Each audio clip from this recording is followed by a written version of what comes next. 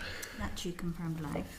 Okay, members, thank you. And that's us resuming the meeting now at agenda item. No, sorry, before we move to agenda item 9, we had said we'd come back and pick up on any of those sessions if there's anything that members want to suggest by way of a follow-up or relating to any of those 3 sessions that we've just had.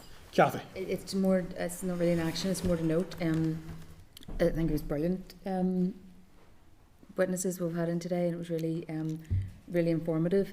And the 2 commissioners, but I just want to place on record thanks to the translation services as well, because it was really seamless and flawless there too. Thank you. Anything else members wish to release? Excuse me. Sorry for coming to that. Just a wee point of information, and I know it was Morris that alluded to it at the time.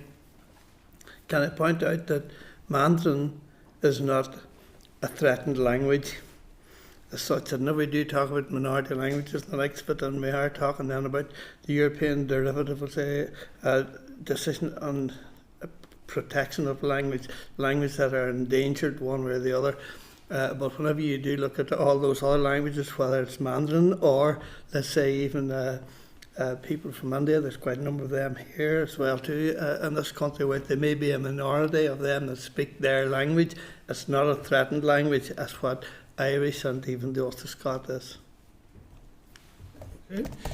Okay, members, so members then content at that to move on to agenda item 9. And agenda item 9 is retention disposal schedule for the General Teaching Council. The schedule was considered by the Committee for Education at its meeting on 27th of May, when members indicated that they were content with the schedule. A memo in relation to this approval can be found at page 66 of the meeting pack. Are members content to approve the schedule? Content, thank you. Agenda item 10 is an SL1, the Occupational Pension Schemes, Collective Money Purchase Schemes, Extension to Unconnected Multiple Employer Schemes and Miscellaneous Provisions, Regulations, NI 2026. The SL1 was received on 8th of June, and the relevant papers can be found starting at page 99 of the meeting pack. The clerk's memo in relation to the SL1 can be found at page 13 of the tabled papers. Can I advise members the Minister and Department have requested that consideration of this SL1 is expedited and within a shortened time frame. We do not yet have a draft SR or EM for this particular SL1, so just to inform members that the Pension Scheme Act 21 introduced a legislative framework for collective money purchase pension schemes. However, it limited them to single or connected employers. These regulations remove that restriction to enable schemes that can be used by unconnected employers, building on the authorisation and supervisory framework already in place for single or connected employer schemes. They adapt and extend it to address the additional risk of schemes involving unrelated employers. And that this SL1 is subject to confirmatory procedure, and its proposed operational date will be the 31st of July 2026. Can I also remind members that the absence of the draft copy of the rule does not prevent us as a committee from proceeding, but we were reminded a number of weeks ago that this should be exceptional and should be recorded in the minutes of proceedings. So can I ask if members are content to consider the proposed statutory rule within the shortened time frame? And if I can just confirm, therefore, that the occupation, so if members are content that we do it within the shortened time frame, yeah. Can I therefore confirm that the occupational pension schemes, collective money purchase schemes, extension to unconnected multiple employer schemes and miscellaneous provisions, regulations 2026 will be considered again on the 2nd of July? Members content with that? Yeah. And can I remind members that the requested shortened time frame does not preclude the committee from issuing a call for views. However, in this instance, this will require the committee making a decision on the SL1 proposal today and before responses are received. Any responses will contribute to committee scrutiny at the statutory rule stage rather than at the SL1 stage. So members should note in that context the committee will next consider this as agreed on the 2nd of July alongside a summary of any comments and feedback that we receive from Citizen Space. The committee team will issue a call for views on the SL1 using the standard survey on Citizen Space from today, 11th of June 26. The call for views will close at midnight on 24th of June 2026. And alongside this, the SL1 and any relevant papers from the department will be published on the committee website and notified to relevant stakeholders where appropriate. Sean, you were looking to come in there. Yeah, no problem with the shortened time frame, Chair. It would just be to, I suppose, for our own information, if we could maybe get a plain English explanation of the CMP schemes and just how those risks differ from the defined contribution, the defined benefit and master trust arrangements. I'd really appreciate that. It would also be really good if the department could give us a confirmation of any Northern Irish employers that are likely to use these schemes. I think that would be really useful for our own benefits here, just to know how this will impact, and then just around those safeguards that will protect members in those unconnected multi-employer CMP schemes. So if we could ask the department just for a written briefing on that, I would really find that useful. So thank you. Yep, I think that's a very useful suggestion. Are members content with that suggestion? Yep, members are agreed. And the members also agreed around the arrangements with Citizen Space being published that I read into the record before I went to Sean. Yep, members agreed. Thank you. Members should further note that the department has not confirmed when it intends to lay the rule. However, as it is confirmatory procedure, the 21-day rule is not applicable. So, committee is asked to indicate whether it's content or not content for the department to proceed to make the statutory rule. Can I therefore ask, are members content that the department proceed to make the rule? Content. Content, thank you. And do members have any further comments at this stage? No, thank you. Okay, members, moving on to agenda item 11, another SL1, and I will of necessity be repeating a lot of what I've just said, so that will be quite clear to members, but it's required as part of the process. So we're moving on to agenda item 11, an SL1 on the occupational pension schemes, brackets preservation of benefit, brackets amendment, regulations, NI 2026. This SL1 was received on the 8th of June, and the relevant papers can be found starting at page 110 of the meeting pack. The clerk's memo in relation to the SL1 can be found at page 21 of the table papers.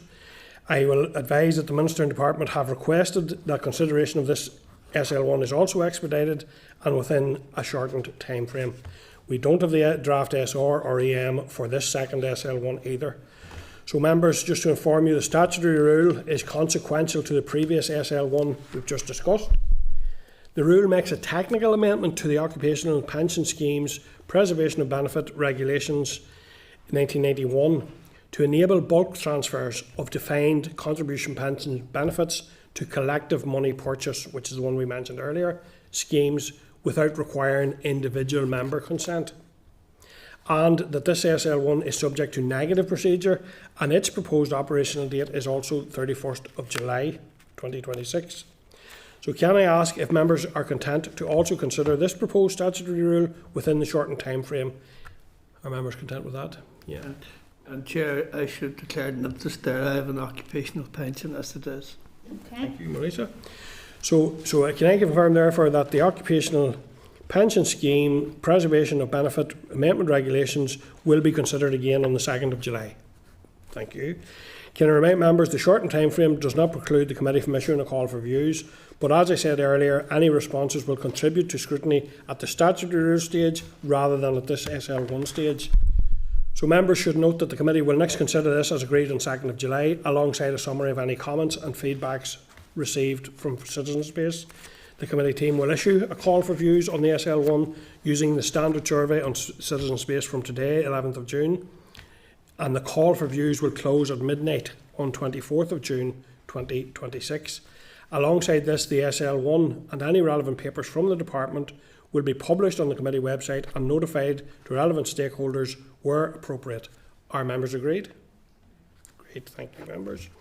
Members should further note that the department has not yet confirmed when it intends to lay the rule. Committee is asked to indicate whether it's content or not content for the department to proceed to make the statutory rule. Can I therefore ask, are members content that the department proceed to make this rule? Yep, members content. Any further comment, members? Okay, thank you. Agenda item 12, members, is matters arising.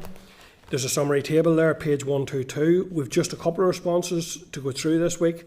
I'll ask for comments as I go through them individually. We'll take matters arising individually. Sean, can I check, is this ahead of matters arising or is this in relation to matters arising? In relation to. Okay, thank you.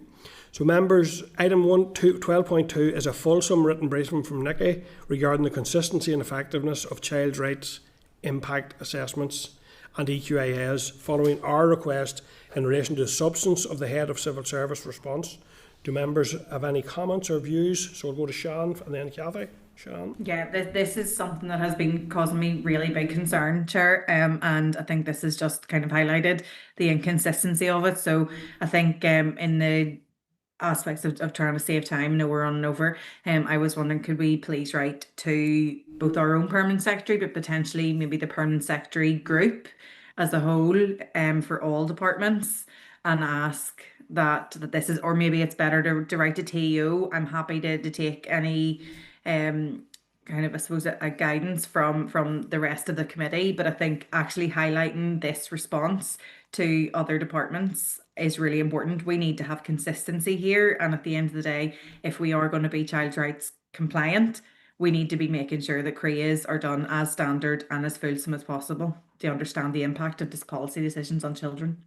Thank you, Sean. I'll come to Cathy first, and then we'll discuss the technical details. Thanks, Chair. Yeah, much like Sean said, I want to thank Chris Quinn for this response, because it not just highlights the issues, but it also gives practical solutions around it as well. And I think Sean is right in what she's saying, but I also think if we maybe send it to the head of the civil service directly as well, so that it can be shared amongst, first of all, the concerns can be shared, but also those practical steps that could be taken too. So I'm open to who it is we send it to, but possibly the head of the civil service. Okay, and I'll just check with the clerk then. Could we do all of those? Maybe? The DFC PermSec and the PermSec group. Yeah. Okay. Could I just add, we had communication before that Maura Doherty, who's the PermSec of TEO, was looking at that the equality impact assessments, so it might be worthwhile flagging to her, because she seems to lead up that forum of permanent secretaries on this matter. Yeah. Yeah, because I think it's really essential that the children's that act starts to have real meaning, and this is a key part of that. So I fully agree with the comments members have made. Are you content, Clerk, with the with who? And are members content that we write to those people in relation to that? Just check in closing the response from Nikki. Yeah. Okay. Yep. Thank you, members. Okay, item 12.3 is a response from the Department for Infrastructure in relation to this committee's request for a map of closed areas. While NIHE provides wastewater system capacity information, it's not specific to areas where there's a social housing demand. Do members have any comments? Kelly?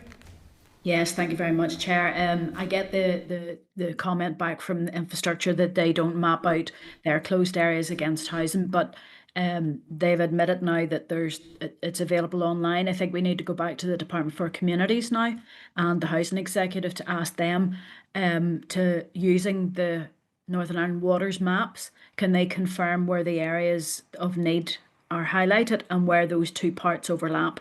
I'm just concerned that social housing, the need for social housing is enormous in Northern Ireland, and unfortunately Northern Ireland Water doesn't have capacity to let us build where the identified need is, and I think that we need to be making sure that the Department for Communities and the Housing Executive, when they are saying that there's areas of need and where Northern Ireland Water have said, no, we can't have any new connections, that we need to be realistic about this. I know that my area, there's a piece of public land that's available in my area that could be used. It's in an area of need for housing, and I know that it's in a closed area and nothing can be built on it. So the need for social housing is now being held back. So I would like that if we could write to the Department for Communities and the Housing Executive to say to them, have they mapped the need areas, the social housing need areas against the closed areas of Northern Ireland Water, and give them a copy of the response that we've had from Department of Infrastructure, because I think that when we look at the Housing Association grant that has been provided, the areas where it's not as high are the areas of highest need, where Northern Ireland Water have said that they don't have capacity as well. So we'll be building houses in the wrong place at this stage. Yeah, and I'd fully agree with that, and I'll check with members just if there's consent from the committee for that approach, but I certainly agree with it. And also we've heard that there is significant cooperation between the two, so it's important the cooperation is targeted into the areas of need. So I'd agree with that. Are members content that we do that? Clerk, are you content with Yep. the detail? Mhm. Yeah, thank you. Thank you, Kelly. 12.4 is a response from the Department with a written briefing in relation to Pathways to Work and Wellbeing Transformation Project. Any comment, members? Sian, maybe? Just to say that this is something that I'd like to bring up with the Minister next week, if possible. To give just, I would really love to know a bit more about the full business case, the spend profile, the structure, what's the outcomes framework. So I would like to get a bit more detail on this, because I think this is vital to some of the things that we have been looking at through this committee, and particularly when we look at the anti-poverty strategy, and the Minister's been talking about getting people back into work. If we're serious about that, then we need to be serious about tackling the barriers, particularly with disabled people. So this will be something that I would really like a lot more detail on when the Minister comes, if possible. Thank you, Sian. Kelly? Yeah, I absolutely agree with Shan. The other thing is that I'm a bit disappointed when we saw the list of the people who were involved with the programme. The needs of employers appear to be being put higher than the needs of the potential employees. One of the things from my work in the community and voluntary sector before I became an MLA is one of the main barriers is transport and access to work. And there doesn't seem to be anything within that. It's all about in-work needs as opposed to getting there. So yeah, maybe the best place to do this is to ask the Minister to clarify if that Commission on Work and Wellbeing are considering access to employment, that's the transport, because it's a big barrier, and what is the consideration about the employees' needs as opposed to the employers' needs? Yep. Members content? Thank you. Okay, members, moving on to 12.5, a response from the Department in relation to the building safety regulatory responsibilities and the committee's concern around departments working with a silo mentality. Do members have any comments or views they'd like to raise in relation to that? No? Thank you. Item 12.6 is a response from the Department in relation to the updating of the draft local government in brackets cremation regulations. Do members have any comments or views they'd like to raise on that? No? Thank you. Thank you, members. That concludes matters arising today. So moving on to agenda item 13, correspondence. Unlike matters arising, I'll go through these in bundles, and I'll only draw your attention to certain items, and then members can draw attention to items that they wish to draw out. So I'm starting with the first bundle, which covers items 13.2 to 13.4. The first item I wanted to draw out, and that is 13.2, is a detailed letter from IMTAC in relation to their disappointment in the draft disability strategy and concerns that it's failing to make a difference to people affected. Kelly, were you looking to make a comment on this? I was sort of thinking, Chair, you might actually say it before I got to it, but I'm just wondering if I noted that IMTAC had addressed this to the executive, so all ministers must have received it. But I'm just wondering if we should send a copy of this on to the department itself for their comments and their reaction to it, because it does seem to include a huge number of people who have interest in the disability strategy going forward. So be just keen to hear from the Department for Communities that has the lead in the strategy development of their response to the IMTAC concerns raised. Yeah, it might be worth forwarding that and then ask the Minister to include that as part of his briefing next week. It might be useful. Absolutely. Timing. Okay, thank you. Yeah, Kelly.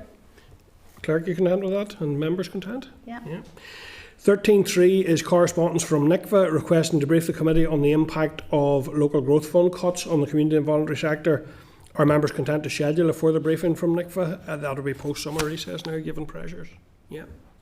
Okay. Thank you, members. Any other items in 13.2 to 13.4, members? Or are members content to move on? Moving on then to 13.5 to 13.7. Only item I wanted to raise there is correspondence from the department regarding an update on the home heating oil support scheme. A briefing has been scheduled for our meeting next week. I think I'm stand to be corrected, but I think that briefing has already been given to maybe an all-party group as well. But anyway, we'll be very, very keen to hear that. I'm sure we're all of a mind that we want to see that scheme out as quickly as possible into people's pockets, given how hard-pressed people are. Kelly? Yeah, Chair, I agree with you on the home heating oil. It's something in 13.7. I'm very interested to try and find out when the Minister would like to bring forward the legislation so that money can be brought out, and also to find out what discussions there has been with the oil industry, because as soon as they know that there's these small amounts of money are going out, I don't want to be seeing an increase that's above and beyond what's happening because of what's happening in the Gulf.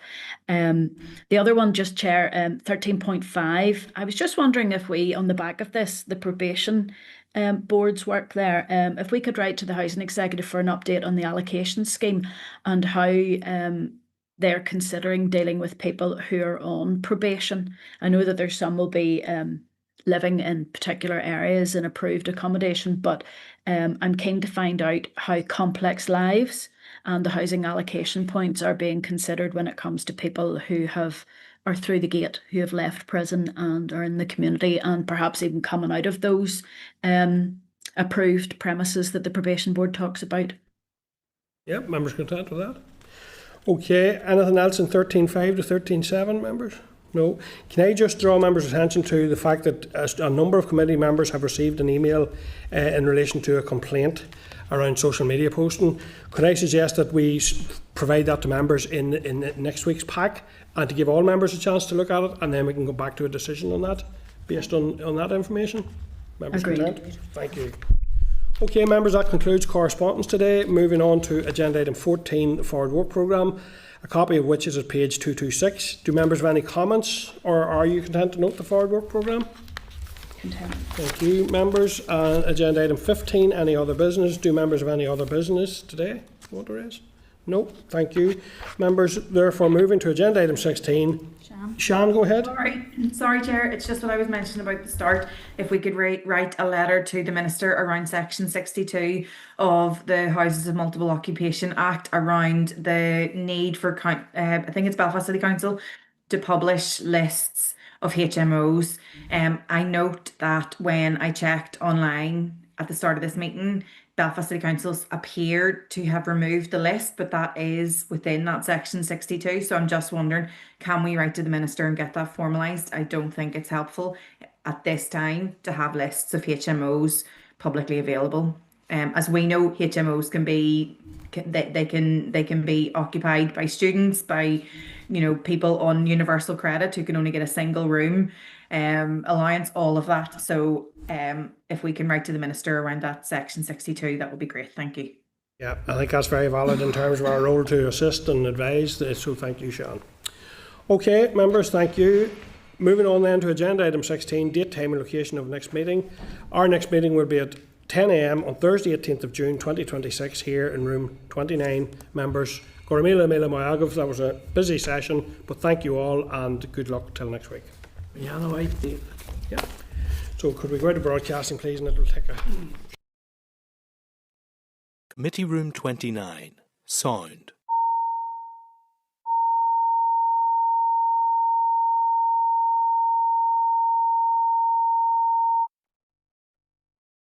Committee Room 29, Sound.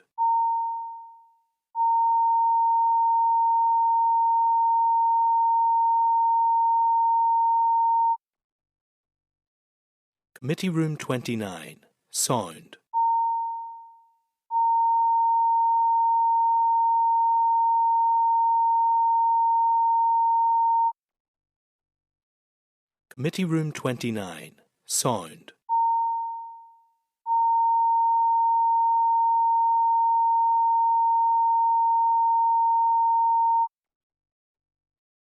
Committee Room 29, Sound.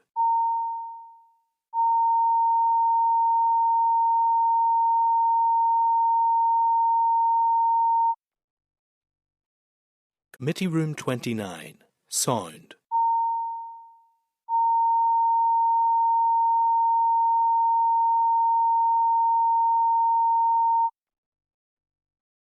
Committee Room 29, Sound.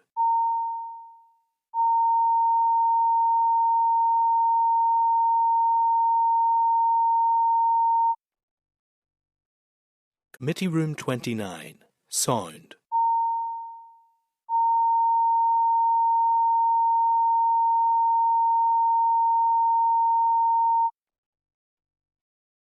Committee Room 29, Sound.